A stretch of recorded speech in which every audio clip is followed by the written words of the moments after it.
This channel does not promote any violent, harmful, or illegal activities. All content provided by this channel is meant for an educational purpose only. Brought to you by Agilus Diagnostics. নিজেকে test করতে থাকুন।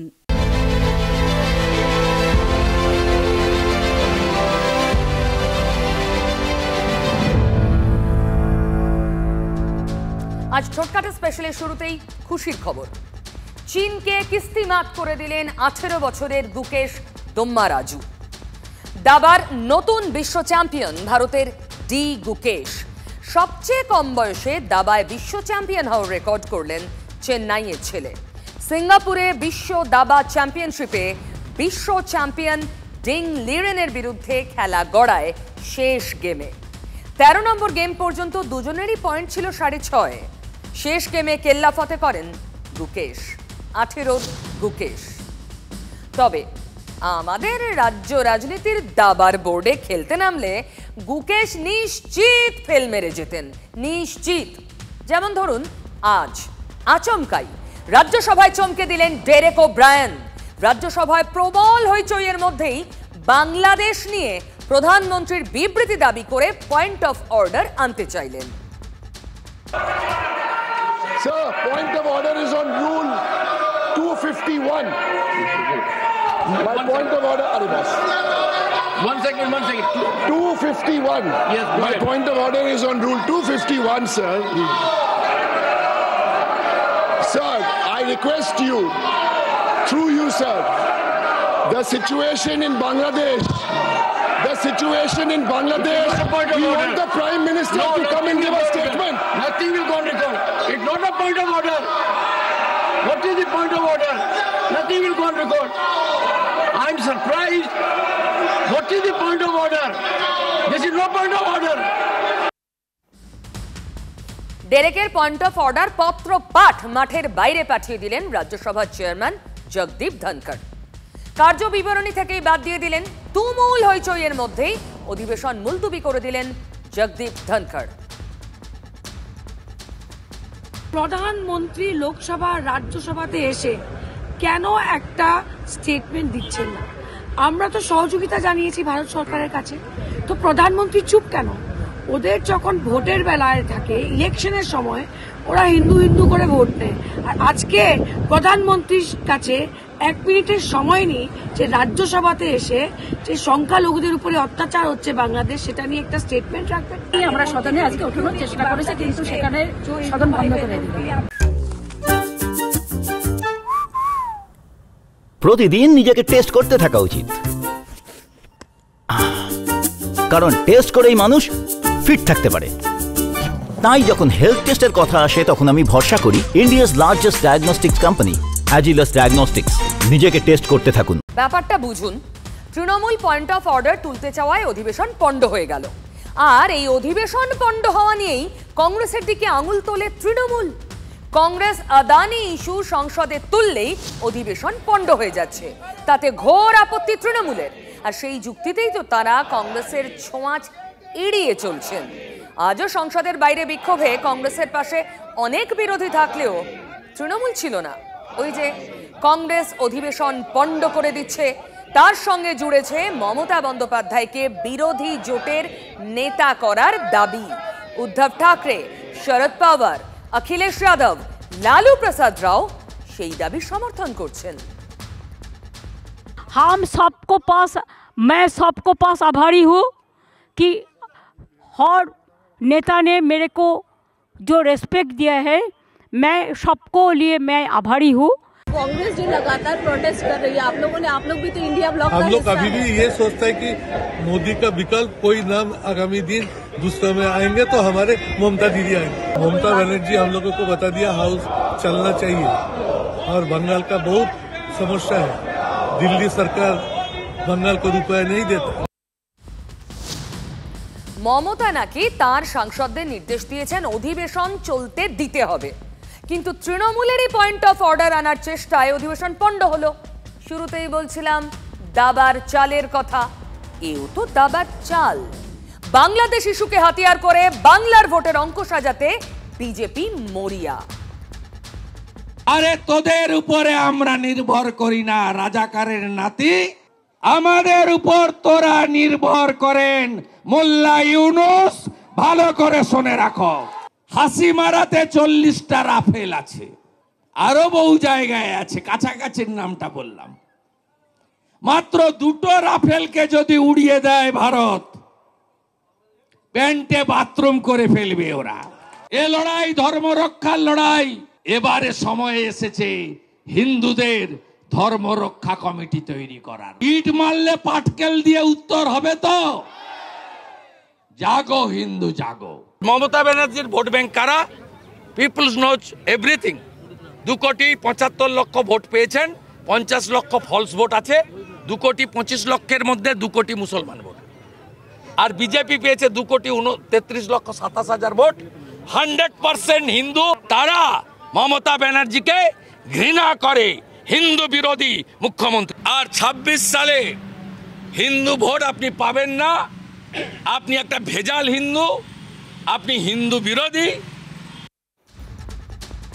দেখুন, মমতা ব্যানার্জিকে শুভেন্দু অধিকারী যাই বলুন, মমতা ব্যানার্জিও মুখে যাই বলুন, কে কি বলল কিছু এসে যায় না। তিনি অভিজ্ঞ, তিনি জানেন 30% ভোট ঝোলায় থাকলেও হিন্দু ভোট যদি সত্যি এক কাট্টা হয় মুশকিলে পড়তে হবে। তাই পাল্টা চাল দিতে শুরু করলেন। যারা কেউ কেউ বলছে বিহার দখল করব, উড়িষ্যা দখল করব, আমি বলি ভাই ভালো থাকবেন, সুস্থ থাকবেন, সুন্দর থাকবেন, কিন্তু এত বড় হিম্মত আপনাদের কেন কারো নেই যে বাংলা, বিহার, উড়িষ্যা সব নিয়ে নেবেন আর আমরা বসে বসে ললিপপ খাবো? আপনি যাই করুন, 26-এর নির্বাচন হবে হিন্দুদের অস্তিত্ব রক্ষার নির্বাচন। কোনো টোটকা আপনার কাজ করবে না, আপনি দেখতে থাকুন। এটা গভর্নমেন্ট অফ ইন্ডিয়ার ব্যাপার, তাদের তো নিজেদের গভর্নমেন্ট আছে, তারা তো নিজেদের গভর্নমেন্টের কাছে জিজ্ঞেস করতে পারে কোনটা করা উচিত আর কোনটা করা উচিত নয়। বলুন, আইনটা নিজের হাতে না নিয়ে ভারত সরকারকে পালন করতে। বলটা কেন্দ্রের কোর্টে ঠেলে দিলেন মুখ্যমন্ত্রী। একবার নয়, বারবার বলছেন কেন্দ্র যা পদক্ষেপ করবে তাতেই তৃণমূলের সমর্থন। বিধানসভার অধিবেশন থেকেই দাবি তুলেছেন সংসদে বিবৃতি দিন প্রধানমন্ত্রী বা বিদেশমন্ত্রী।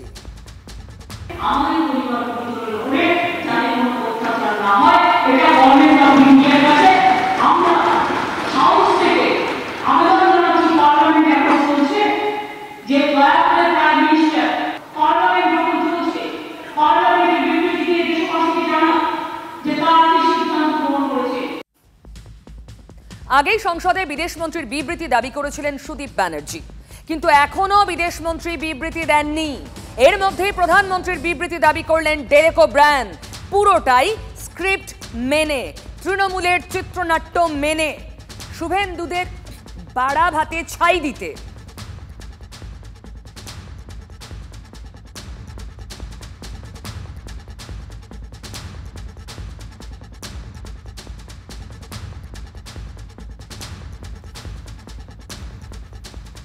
তা মমতার এই ওষুধে কি কাজ হবে? না হলে শুভেন্দু এত অস্থির হচ্ছেন কেন? ধর্ম সভা করে মমতার ভণ্ডামির মুখোশ খুলবো। ওটা জগন্নাথ মন্দির নয়, জগন্নাথ মন্দির নয়, পুরী ধাম 4 ধামের 1 ধাম।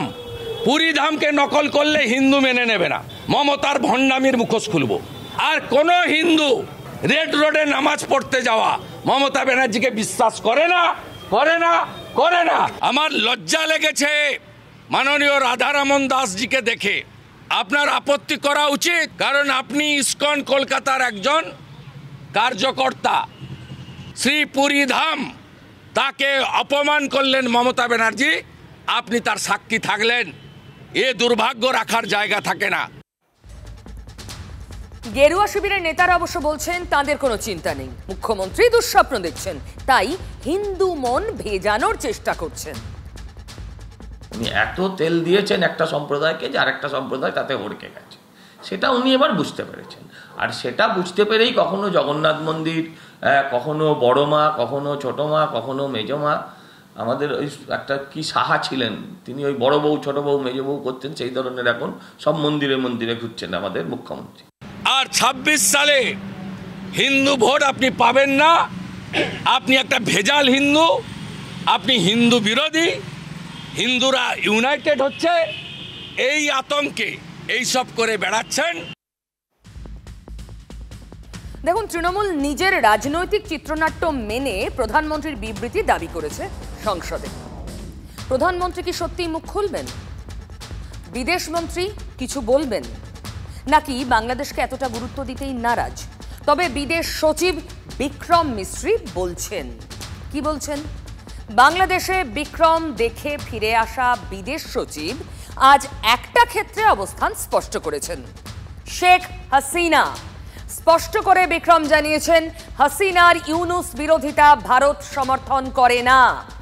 বিদেশ সংক্রান্ত সংসদীয় স্ট্যান্ডিং কমিটিতে জানিয়েছেন বিক্রম মিস্ত্রি। আমাদের বিদেশ সচিব।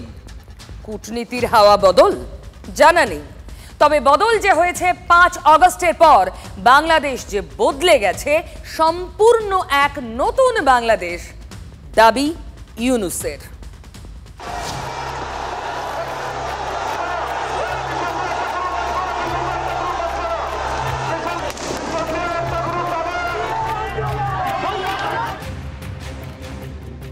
বাংলাদেশ ওই আগের বাংলাদেশ, 5ই আগস্টের আগের বাংলাদেশ এটা আর নাই। এটা একটা নতুন বাংলাদেশ।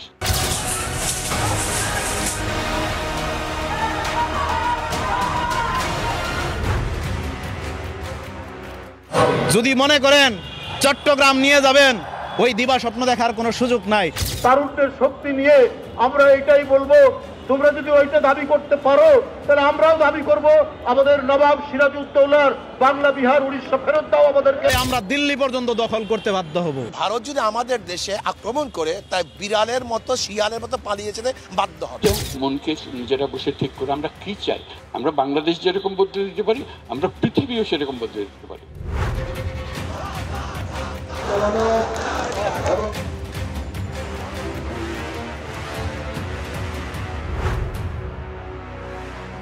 আপনারা বাংলাদেশকে নিয়ে খেলবেন, আমরা 7 সিস্টারকে নিয়ে খেলবো। একটার পর একটা এই ঘটনাগুলো না ঘটলে হতো না। তোমরা খোঁজ খবর পেয়ে নিজেদের খোঁজ খবর পেতে না। আপনারা আপনাদের 7 সিস্টার নিয়ে ভাবুন। বাংলাদেশ ওই আগের বাংলাদেশ, 5ই আগস্টের আগের বাংলাদেশ এটা আর নাই। এটা একটা নতুন বাংলাদেশ। আমার বাংলা ওই পর্যন্ত, যে পর্যন্ত বাংলা ভাষা আছে। আমিও স্বপ্ন দেখি দিল্লির লাল কেল্লার উপরে বাংলাদেশের পতাকা উত্তোলন করবা।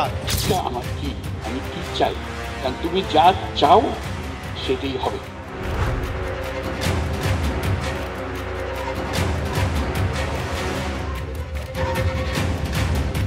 যে নতুন বাংলাদেশের স্বপ্ন তোমাদের সবার মনে আছে, বাংলাদেশের সবার মনে আছে, সেটাকে পূরণ করতে হবে।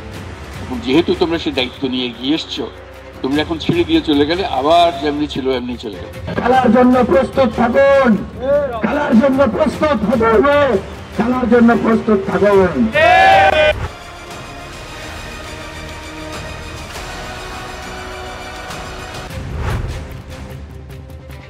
এই পৃথিবীর দ্বিতীয় গাজা হওয়ার সকল ক্রাইটেরিয়া বাংলাদেশে মজুদ আছে।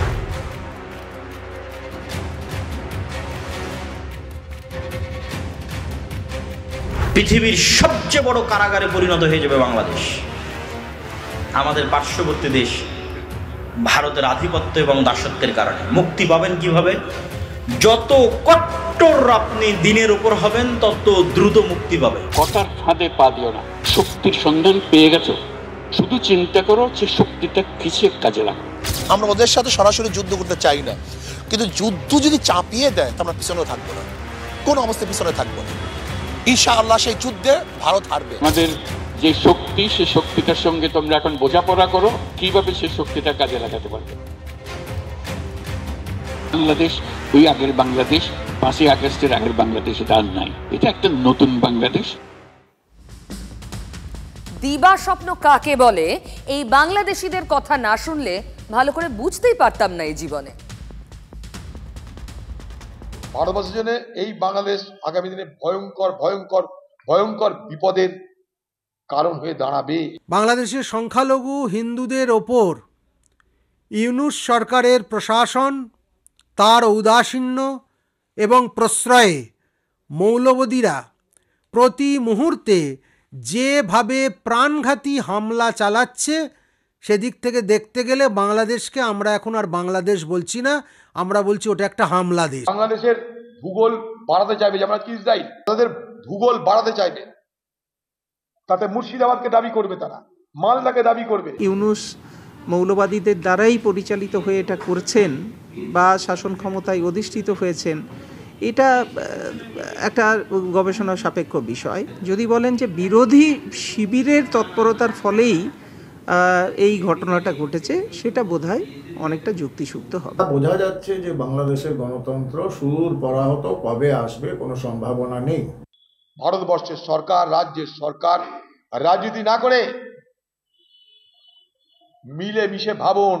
প্রতি মুহূর্তে যখনই ক্ষমতার পরিবর্তন হয়েছে, যখনই রাজশক্তির পরিবর্তন হয়েছে, যখনই সামান্যতম কোনো রাজনৈতিক উত্থান পতন হয়েছে, তখনই আক্রমণের অভিমুখ হয়েছে সংখ্যালঘু হিন্দুরা। হ্যাঁ, এই বদলে যাওয়া বাংলাদেশে হিন্দুরা বিপদে। বদলে যাওয়া বাংলাদেশে জোর করে ধর্ম পরিবর্তন করা হচ্ছে, হিন্দুকে মুসলমান বানানো হচ্ছে বদলে যাওয়া বাংলাদেশে। আর এ খবর ভাসানো খবর নয়, TV9 বাংলার হাতে সেই চাঞ্চল্যকর এক্সক্লুসিভ ছবি আছে।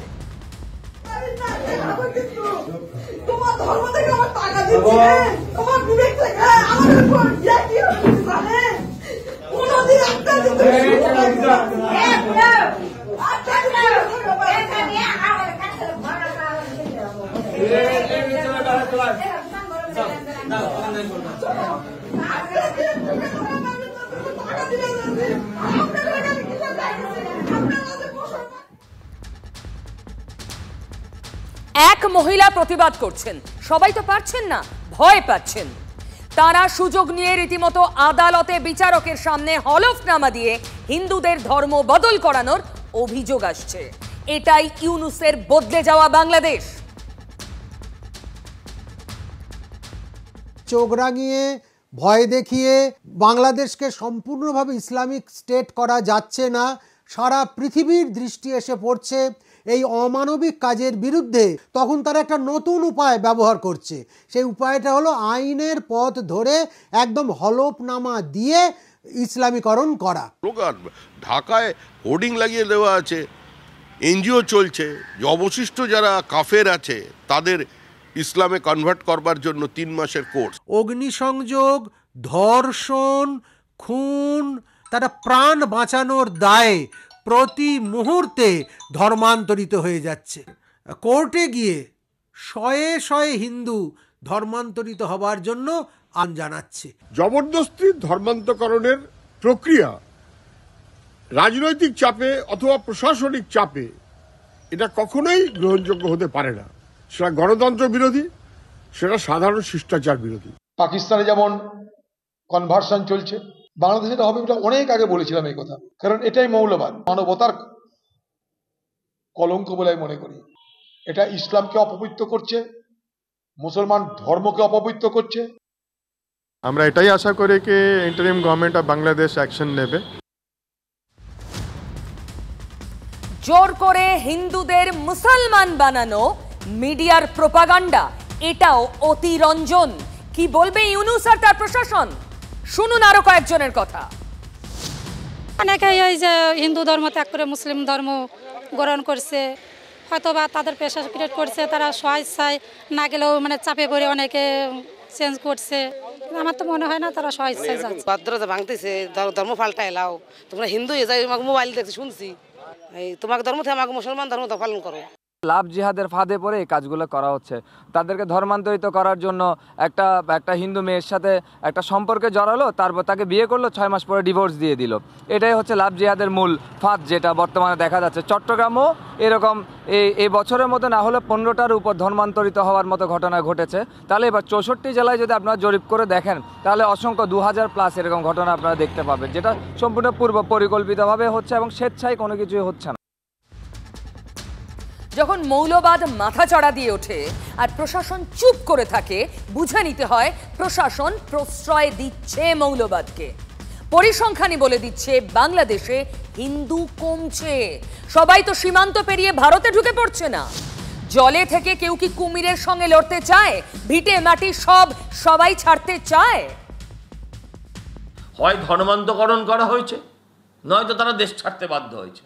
তা না হলে 27% 50 বছরে 7% হয় কি করে? 50% 50 বছরে 27% 7 হলে হয় ধর্মান্তকরণ নয় দেশ ছাড়া, এছাড়া আর কি রাস্তা? যখন আমরা মঙ্গলে পাড়ি দেওয়ার কথা ভাবি, তখন যে কজন পড়ে আছে নিরুপায় হয়ে বা ধর্মান্তরিত করে দেওয়া, এর চেয়ে বর্বর কাজ আর কিছু হতেই পারে না। নিশ্চয়ই একটা মানে আছে যে সংখ্যালঘুদের উপরে ওখানকার একটা চাপ আছে, বেশ ভালো মতোই চাপ আছে। সেটা যারা সহ্য করে আজ থাকতে পারছে আছে, হয়তো বা অনেকে পারছে না থাকতে। যে ইন্টারিম গভর্নমেন্ট আছে এখন বাংলাদেশে, অথবা যে কোনো সরকার, সে যদি মানে তার নরম সরকার হয় অথবা উইক গভর্নমেন্ট হয়, তখন এই সব শক্তিগুলো জেগে ওঠে। তো মৌলবাদী শক্তি জেগে উঠেছে। ইউনূস গভর্নমেন্ট এটাকে অ্যালাউ করছে, একটা সুন্দর থালায় তুলে দিচ্ছে। একদম ইউনূসের প্রশাসন মদত দিচ্ছে কট্টর মৌলবাদে, না হলে এরকম ভারত বিদ্বেষ হয়? আমরা যে মাঝে মাঝে বলি না 26 লাখ ভারতীয়, এগুলো কোথায়? একটা একটা করে ইন্ডিয়ানকে ধরে লাথি মেরে ইন্ডিয়ার সীমান্তে ঢুকাই দিয়ে আসতে হবে, এছাড়া কোনো উপায় নাই। ফেনী, নোয়াখালী এবং এই যে চট্টগ্রাম, যে এখানে economic zone, Indian economic zone, যারা ভাবেন এইখানে ইন্ডিয়া এসে কারখানা স্থাপন করবে, বাংলাদেশের অর্থনীতি সচল করবে, ভুল রাজ্যে আছেন। ইন্ডিয়া কখনো এটা করবে না। একটা একটা করে ইন্ডিয়ানকে ধরে লাথি মেরে ইন্ডিয়ার সীমান্তে ঢুকাই দিয়ে আসতে হবে, এছাড়া কোনো উপায় নাই। এই যে ভিসা বন্ধ করছে, আমি সাধুবাদ জানাই। অনন্তকালের জন্য ভারত ভিসা বন্ধ রাখবে। দেখেন ভারতের অর্থনীতি কি হয়। ডাক্তাররা রুগী পাবেন না, হকারি করে খেতে হবে, ফুটপাতে হকারি করতে হবে, ওদের হসপিটাল সব বন্ধ হবে। ইন্ডিয়া ছাড়া যাদের অস্তিত্ব নেই, তারা বলছে ইন্ডিয়ানদের একটা একটা করে লাথি মেরে সীমান্তে পাঠিয়ে দিতে হবে। এই অবস্থা। আর ইউনূস মুখে কি বলছেন? সম্প্রীতি। ইউনূস মুখে বলছেন সাম্যের কথা। জানেন আজও চিন্ময় প্রভুর জামিন এগিয়ে আনার সওয়াল করতে পারলেন না আইনজীবী রবীন্দ্র ঘোষ। দ্বিতীয় দিন বাংলাদেশ সুপ্রিম কোর্টের বসে আনা আইনজীবী হতাশ। আরেকটা লয়ার না থাকার কারণে এইবারে উনি এটা পেন্ডিং রেখে দিয়েছেন। বিজ্ঞ আদালত ওনাকে অনেক সুযোগ দিয়েছেন মামলা শুনানি করার জন্য। উনি যদিও বলেছেন যে ওনার পাওয়ার অধিকার ছিল, তবে ওনার কোর্ট ওনাকে পাওয়ার দেওয়ার জন্য অনেক চেষ্টা করেছেন। বারবার ওনাকে বলা হয়েছে যে এইবারের এখন যে কোনো একজন আইনজীবী আপনি এনে ওকালতনামা দিয়ে শুনানি করেন, আমি আপনার জন্য অপেক্ষা করব। বাট উনি পরপর 3 বার আদালত এই মামলা শুনানির জন্য উঠেছেন, বাট উনি ব্যর্থ হয়েছেন। সহায়তা আজকে পাওয়া উচিত ছিল। আপনাদের পরবর্তী স্টেপ কি হবে? আমরা এটা যদি রিজেক্ট হয় আমরা হাইকোর্টে যাব। যে অভিযোগ ছিল সেটা হলো মানে আমার ফিজিক্যালি নয়, মানে বারবেলি অ্যাসল্ট করা হয়েছে। আপনি বুঝতে পেরেছেন তো? বারবেলি অ্যাসল্ট করা হয়েছে। এই রবীন্দ্র ঘোষের ধক আছে। এত প্রতিকূলতা পেরিয়েও তিনি লড়তে চাইছেন, কিন্তু তত জোরে তাকে বাধা দেওয়া হচ্ছে। আর এরই প্রতিবাদে সোচ্চার এবার এপারের আইনজীবীরা, তৃণমূলপন্থী আইনজীবীরা। দেখুন, ভঙ্গ হচ্ছে বলেই তো আমরা আজকে পথে নেমেছি। সবার আগে আমরা মানুষ হিসেবে আমাদের সমাজের প্রতি দায়িত্ব এবং কর্তব্য আছে। সেই দায়িত্ব কর্তব্যতে আমরা মনে করি যে মনুষ্যত্বই আসল ধর্ম।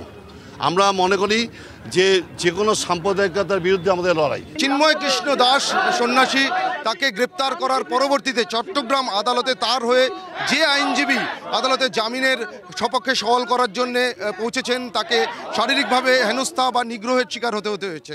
সেই জায়গা থেকে প্রত্যেক মানুষ তাদের অধিকার আছে, সেই জায়গা থেকেই কিন্তু আইনজীবীরা তারা আজকে প্রতিবাদে সোচ্চার হয়েছেন। পৃথিবীতে কোথাও কোনো জায়গায় আইনজীবী তার মানব অধিকারের জন্য, কোনো মানুষের জন্য দাঁড়ালে তাকে যদি কাজ করতে না দেওয়া হয়, সেখানে আমরা প্রতিবাদ জানিয়ে, সেটা যে কোনো রাষ্ট্রেই হোক, যে কোনো দেশেই হোক। আমরা আইনজীবী, আমাদের পেশা এটা, আমাদের মানুষকে ডিফেন্স করা কাজ। আমরা যে কোনো জায়গায় ডিফেন্স করতে মানুষের জন্য যাই, সেখানে যদি আমাদের কাজে বাধা দেওয়া হয় তাহলে আমরা তার প্রতিবাদ জানাই। আমরা জানি মিস্টার পরিতোষ ঘোষ, ওনাকে আমরা ধন্যবাদ জানাই কি উনি ঢাকা সুপ্রিম কোর্ট থেকে এসে ওনার জন্য হয়ে প্রস্তুত হয়েছিলেন, কিন্তু তার সত্ত্বেও এই টেকনিক্যাল গ্রাউন্ডকে ওনার লোকাল লয়ার নেই, অন রেকর্ড লয়ার নেই, পিছিয়ে দেওয়া হয়েছে। এটা খুব আনফর্চুনেট। আইন ব্যবস্থাই চায় না। আইনের যারা ধারক বাহক, তারা যদি কোর্টে দাঁড়িয়ে হ্যাঁ, তারা যদি উকিলরা মিলে যদি জজ সাহেবের সামনে, পুলিশের সামনে আরেকজন উকিলকে মারে, সেই উকিলের অপরাধ হচ্ছে সে একমাত্র এমন একজনের হয়েছে সওয়াল করছে যাকে তাদের পছন্দ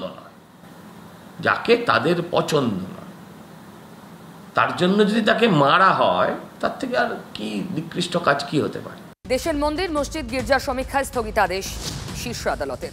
এখনই মন্দির বা মসজিদ নিয়ে নতুন করে কোনো মামলা করা যাবে না চলতি মামলাগুলোর নিষ্পত্তি না হওয়া পর্যন্ত, নির্দেশ সুপ্রিম কোর্টের প্রধান বিচারপতির বেঞ্চের। ঠোটকাটা আবার আগামীকাল রাত 8টায়। Brought to you by Agilus diagnostics. নিজেকে টেস্ট করতে থাকুন।